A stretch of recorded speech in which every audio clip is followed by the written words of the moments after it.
Roy, another point that I want to make to you is around something that I found during the month. The Harvard University Atlas of Economic Complexity measures the sophistication, diversity and ubiquity of an economy. So essentially, it's a measure of the knowledge in a society as expressed in the products that it makes.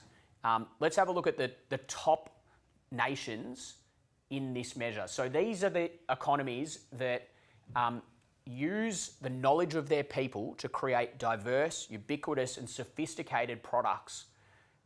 And that, in doing so, it creates really strong opportunities for economic growth. There's the top 11, Roy. Where do you think Australia rates? Oh, it's got to be 12, Dave. Come on, tell us. Let's have a look. Where is Australia? Number 91, okay? So Australia sits number 91 in the economic complexity, the Atlas of Economic Complexity, just behind Kenya. So, and Australia has dropped 10 places since 2015. It's Ouch. a really bad look, okay? So if we have a look at the next graphic here, it shows that most of our growth in the global market has been dependent on minerals.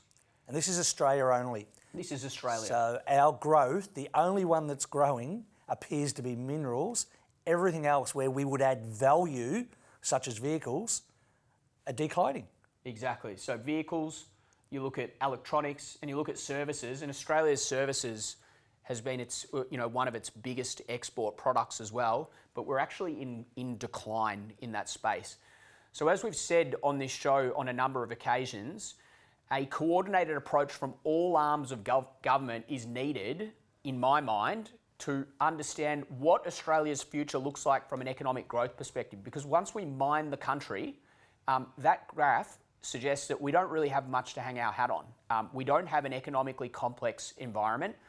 We have people that are making good wages, that are making great wages, but we're not using that knowledge to create sophisticated and diverse products, which is needed to increase our economic complexity and to maintain our strength as a global exporter within a globalised economy. So I think it's concerning, Roy, and I think, as I said, it's a coordinated approach from governments that's required.